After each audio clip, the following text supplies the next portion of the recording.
Kind of Tortoise Capital with a quick demo of my primitive spreadsheet for modified sniper trades.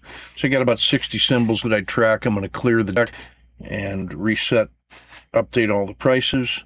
I'm now going to check for all the symbols in my watch list that have an abnormal volatility of abnormally volatile based on the score of the 5-day range stats of the last 150 days.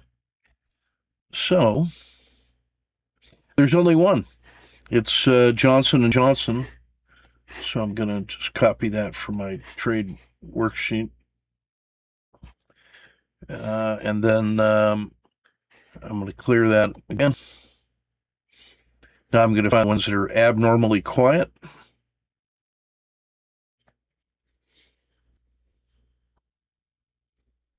For a z-score that's worse than minus 0.5 or tighter than minus 0.5.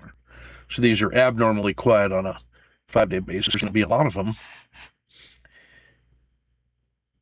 And this isolates for those that are either in the bottom 20% or the top 20% of their 10-day look back. So that's industrials, Tesla, Caterpillar, and treasuries. Those collections are all prone to have large moves tomorrow based on their closing conditions of price location and of volatility based on today and the 10-day, 30-day, and 150-day look back. So that's how I quickly screen to find those symbols that meet my criteria.